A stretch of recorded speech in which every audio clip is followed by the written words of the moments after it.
জি, আমি ফয়সাল করিম মাসুদ। আহ, বিগত 12ই ডিসেম্বর ওসমান হাদির নামে যে ব্যক্তির হত্যা মামলার আসামি আমাকে করা হয়েছে। আসলে আমি এই মামলার সাথে এই ওসমান হাদির যে হত্যা, এই হত্যার সাথে আমি কোনোভাবে প্রত্যক্ষ বা পরোক্ষভাবে জড়িত না। এটা পুরোটাই একটা মিথ্যা বানোয়াট একটা নিউজ বা যেটাই বলেন আসামি আমাকে করা হয়েছে। করার পিছনে বেশ কিছু কারণ আছে, কারণ আমি তার প্রচারণায় ছিলাম। আমি তার অফিস বলেন, আড্ডাখানা বলেন, যেটাই বলেন আমি সেখানে ছিলাম। সেখানে থাকার পিছনে মূল কারণটা হলো, আপনারা জানেন যে আমি অ্যাপেল সফট আইটি নামে একটা প্রতিষ্ঠানের মালিক। বিগত 10-12 বছর ধরে এই প্রতিষ্ঠান আমি চালাচ্ছি। এই প্রতিষ্ঠান থেকে আমি প্রায় 20-30 কোটি টাকার কাজ করেছি, উইদাউট তদবির, সুপারিশ ছাড়াই। কারণ আমি ব্যাটল অফ 71-এর প্রতিষ্ঠাতা।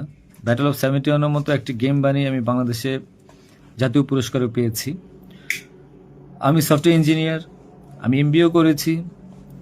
এখন কথা হচ্ছে সেটা না, কথা হচ্ছে যে আমি সেখানে কেন গেলাম। সরকার পতনের পর আমার ব্যবসা প্রতিষ্ঠানে অনেক লস হয়, যেখানে আমি ঋণগ্রস্ত হয়ে যাই। তো আমি কিছু কাজ, নতুন কাজ, আইটির কাজ জমা দিয়েছি। তো আমি তাদেরকে জমা দেওয়ার পর আমি দেখলাম যে তদবির সুপারিশ এখন দরকার হবে, কারণ যেহেতু আমার ব্যক্তিগত প্রোফাইলে এখন কোনো কাজ হচ্ছে না। তো আমি ওসমান হাদির ওখানে যাই, তার সাথে কথা বলি। বলার পর সে আমাকে আশ্বস্ত করে বলে যে সে আমাকে কাজ পাইয়ে দিবে। এই বাবদ সে 5 লাখ টাকাও চায়। আমি 5 লাখ টাকা দিই তাকে। নগদ চেয়েছিল, আমি নগদই দিয়ে দিয়েছি। দেওয়ার পর সে আমাকে বললো, ভাই আপনি অ্যাজ এ ডোনার হিসাবে আপনি আমার যেই প্রোগ্রামগুলো হয় নির্বাচনী প্রচারণা, একটা অফিস দিয়েন, বা প্রচারণে মাঝে মধ্যে একটু ছেলে পেলেরে হাদিয়ে দিয়েন। তো সে হাদিয়েই বলে আসলে বেসিক্যালি। তো আমি এরপরে শুক্রবার আমাকে আসতে বলে, আমি প্রথম শুক্রবার তার সাথে যাই, প্রচারণা করি। সেই সুবাদে আমি আমার 2টা ছোট ভাই নিয়ে গিয়েছিলাম, যারা এলাকার লোকাল। তো এখন তাদেরকে হয়তো আসামি করা হচ্ছে, আমি জানি না। তারা কিছুই জানে না, যেমন আমি জানি না, তারাও জানে না। তো তারপর তাকে আমি 5,000 টাকা দিই। তার সাথে যে ছেলেটা আছে জাবের, তাকে জিজ্ঞাসা করলে জানতে পারবেন, সবার সামনে আমি দিয়েছি, এবং হাদিয়া হিসেবে সে খুব হাসি মুখে এটা গ্রহণ করেছিল। তারপর ওই দিনের খাওয়া দাওয়া শেষ, প্রোগ্রাম শেষ, আমরা চলে আসি। এরপর আমি আমার ব্যক্তিগত কাজে, নানা কাজে ব্যস্ত ছিলাম। হাদি একদিন ফোন দিয়ে আমাকে বলে, ভাই 16ই ডিসেম্বর আসছে, আপনার সাথে কিছু কথা আছে, আপনি আসেন। তার হোয়াটসঅ্যাপ মেসেজটা চেক করে দেখলে জানতে পারবেন। আমি কিন্তু তার নেক্সট শুক্রবার দিন, মানে আমি বৃহস্পতিবার দিন আমি কিন্তু যাইনি। সে আমাকে ফোন দিয়ে নিয়েছিল যে আপনি আসেন, এসে আপনি দেখেন যে আপনার সাথে কিছু কথা আছে, আপনার কাজটার বিষয়ে কিছু কিছু কথা আছে, আর আমাদের 16ই ডিসেম্বর প্রোগ্রামে আপনি একটু হেল্প লাগবে। তো আমি যাই। সাথে আমার বেসিক্যালি আমি বাইক চালাতে পারি না, সেজন্য আমার যে বাইক, সেই বাইকের একজন চালক ছিল, ওটা আমার খুব ক্লোজ ছোট ভাই, আমার খুব স্নেহের, আলমগীর। এবং তাকে নিয়ে যাই সাথে করে। যাওয়ার পরে তার সাথে আমি, পতাকা হবে 35 ইঞ্চি, 40 ইঞ্চি, 18 ইঞ্চি, এগুলো জাবেরকে জিজ্ঞাসা করলে পাবেন, তার সাথে লোক, তাদের সবাই যারা ছিল ওই সিসি ক্যামেরা যাদেরকে যাচ্ছেন সবাইকে জিজ্ঞাসা করতে পারেন। এবং তাকে 250 গেঞ্জি বানিয়ে দিতে হবে, এই জন্য কত টাকা লাগবে ডিটেল। এবং ঘটনার দিন আমাকে সে রিকোয়েস্ট করে, আজকে যারা এই যে আপনারা দেখছেন হাজার হাজার লোক, শত শত লোক, হাদির তো এত লোক ছিল না, কারণ সে আমাকে নিজেই রিকোয়েস্ট করেছিল যে ভাইয়া আপনি আমাকে 5-10টা পোলাপাইন দিয়েন, আর 16ই ডিসেম্বরে 50টা ছেলে পেলে দিয়েন, যেন আমার পতাকাটা ধরতে পারে, আমার প্রোগ্রামটা সাকসেস করে দিতে পারে। তো দেখেন, তো ওই জায়গায় আমি তাকে আশ্বস্ত করি, ঠিক আছে আমি চেষ্টা করব। তো পরের দিন আমি যাই। পরের দিন আর মাঝখানে একটা কথা বলি, আমার এর পরের দিনই দুবাই যাওয়ার কথা ছিল, যেহেতু আমার দুবাইয়ের মাল্টিপল গোল্ডেন ভিসা আছে। আমি এর আগেও দুবাই গিয়েছিলাম। তো আমার একটা কাজে দুবাইয়ের কিছু প্রোডাক্ট কেনার কথা ছিল। তো আমার টিকিটটা আমি ওই দিন ক্যান্সেল করাই, যেহেতু সে রিকোয়েস্ট করেছে, পিছায় দিই। তো সেই বাবদে যেহেতু 10টা বাজে প্রোগ্রাম, তো আমি ভোরবেলায় বের হই। আলমগীর আমার বাসায় ছিল, আর আমার ওয়াইফ, বাচ্চা যেহেতু নরসিংদীতে থাকে, 5ই আগস্টের পর তারা ওখানে সেটেল করে দিয়েছিলাম।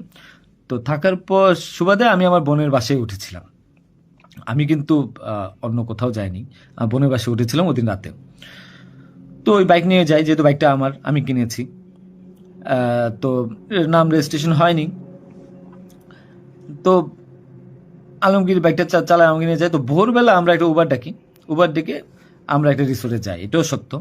ওই রিসোর্টে যে মেয়েটা ছিল, ওই মেয়েটা বেসিক্যালি আলমগীরের গার্লফ্রেন্ড। কারণ আলমগীর আমি দুবাই চলে যাওয়ার পর সে যেহেতু এলাকায় থাকতে পারছিল না, তার একটু বাইরে থাকতে হবে। তো ওই মেয়েটা তার কাছে একটা হেল্প চায় বাসা ভাড়ার জন্য। তো আলমগীর তার গার্লফ্রেন্ডকে হেল্প করার জন্য বলে, ঠিক আছে তুমি আজকে দেখা করো, আজকে আমাদের অনেক কাজ, তোমার সাথে আমি পরে দেখা করতে পারবো না। তো আলমগীরের সাথে আমি যাই, যাওয়ার পর 8টা-9টার দিকে আমি আবার চলে আসি, কারণ আমার এই টিকিটটা ক্যান্সেল করতে হবে। আবার হাদির প্রোগ্রামে যেতে হবে, ছেলে পেলে নিয়ে যেতে হবে। তো আমি প্রিপারেশন নিয়ে সকালবেলা চলে আসি। আসার পর এখানে যে মেয়েটার গার্লফ্রেন্ড বানানো, মিথ্যা বানোয়াট একটা প্রচারণা, মানে এর চেয়ে জঘন্য কোনো কিছু হইতে পারে না এই দেশে। মানে আমাকে আসামি করেছেন, ভালো কথা করেন, কিন্তু এইরকম মিথ্যা মানুষের কলঙ্ক দেওয়ার কোনো মানে নেই। সতরা জানেন ওই মেয়েটা গরিব একটা মেয়ে, মেয়েটাকে ফাঁসাচ্ছেন, মেয়েটাকে দিয়ে যা মন চায় তাই বলান। এখন কথা হলো যে আমি প্রোগ্রাম করেছি হাদিকে, যে ওই দিন কথা বলেছি, এবং ওই দিন আমি তাকে আবার 10,000 টাকা দিয়েছি, পোলাপানকে খাওয়াই দিয়েন। আমি আমার বাইক নিয়ে যাই, কে বা কারা এই হত্যাকাণ্ড ঘটেছে আমি জানি না। আমি 10 মিনিট আগে তার কাছ থেকে বিদায় নিয়ে চলে আসি। আসার পর আমি বাসায় আসি, যেহেতু আমি যাব দুবাই, আমি টিকিট ক্যান্সেল করেছি। আপনারা দুবাইয়ের টিকিটগুলো দেখতে পারেন। আমি একটু দেখাই একটা জিনিস আপনাদেরকে। এই যে দেখেন আমার দুবাইয়ের মাল্টিপল ভিসা। 1 মিনিট।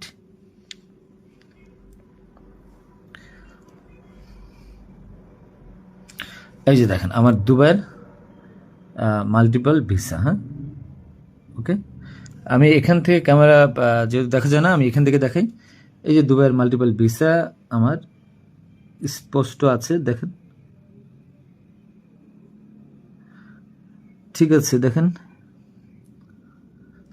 আরো ভালোভাবে যদি দেখাইতে চাই তাহলে দেখতে পারবেন কিনা আমি জানি না, একটু ভালোভাবে দেখেন। যাই হোক, এটা আমার দুবাইয়ের ভিসা। তো এরপর আমি এই যে আমার দুবাইয়ের ভিসা, আমার ওই দিন টিকিট ক্যান্সেল করি এবং আমি যাবো আমার কাছে বিদায় নিবই স্বাভাবিক। আমার ভাগিনা একটা আছে 5 বছর বয়স, সে আমার মোবাইলটা ফেলে দেয়। মোবাইলটা ফেলে দেওয়ার কারণে যেটা হয়েছে যে আমার এই মোবাইলটা নেওয়ার জন্য আমার দুই ভাগিনা খুব দৌড়ঝাঁপ করে মোবাইলটা নিয়ে আসে। আমার কাঁধে ব্যাগ ছিল, এখন ব্যাগকে অস্ত্রের ব্যাগ বানিয়ে দিচ্ছে, কিচ্ছু করার নেই আমার, যা বলবে তাই সত্য। আর আমার বাইকের নাম্বার প্লেট চেঞ্জ করে নাম্বার ম্যানহোল থেকে উদ্ধার করা, আমার বাবার 2বার ব্রেন স্ট্রোক করছে, তাকে দিয়ে উদ্ধার করানো, এটা কোন নাটক আমি জানি না।